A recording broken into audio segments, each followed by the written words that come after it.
मेरे बिल्कुल सामने जबल रुमात की पहाड़ी है। रुमात बेसिकली तीर अंदाज़ों को कहा जाता है और यही वो पहाड़ी है कि जहाँ पर तकरीबन 50 से ज़ायद तीर अंदाज़ों को हुज़ूर अलैहिस्सलातु वस्सलाम ने एक स्पेसिफ़िक ड्यूटी के लिए इस जंग में लगाया था कि दुश्मन जो है वो पीछे से हमला ना कर सकें। और इब्तिदा में जंग उहुद में मुसलमानों को कामयाबी हो रही थी,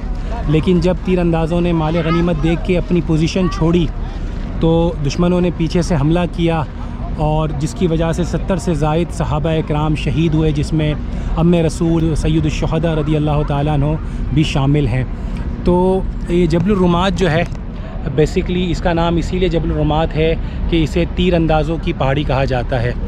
और देखें, ये जबल रुमात मुसलमानों के लिए एक बहुत बड़ा सबक है कि हुज़ूर अलैहिस्सलातु वस्सलाम का जो हुक्म है, उनकी जो इताअत है, उसी में ही मुसलमानों की जो है वो कामयाबी है, उसी में मुसलमानों की फ़लाह है।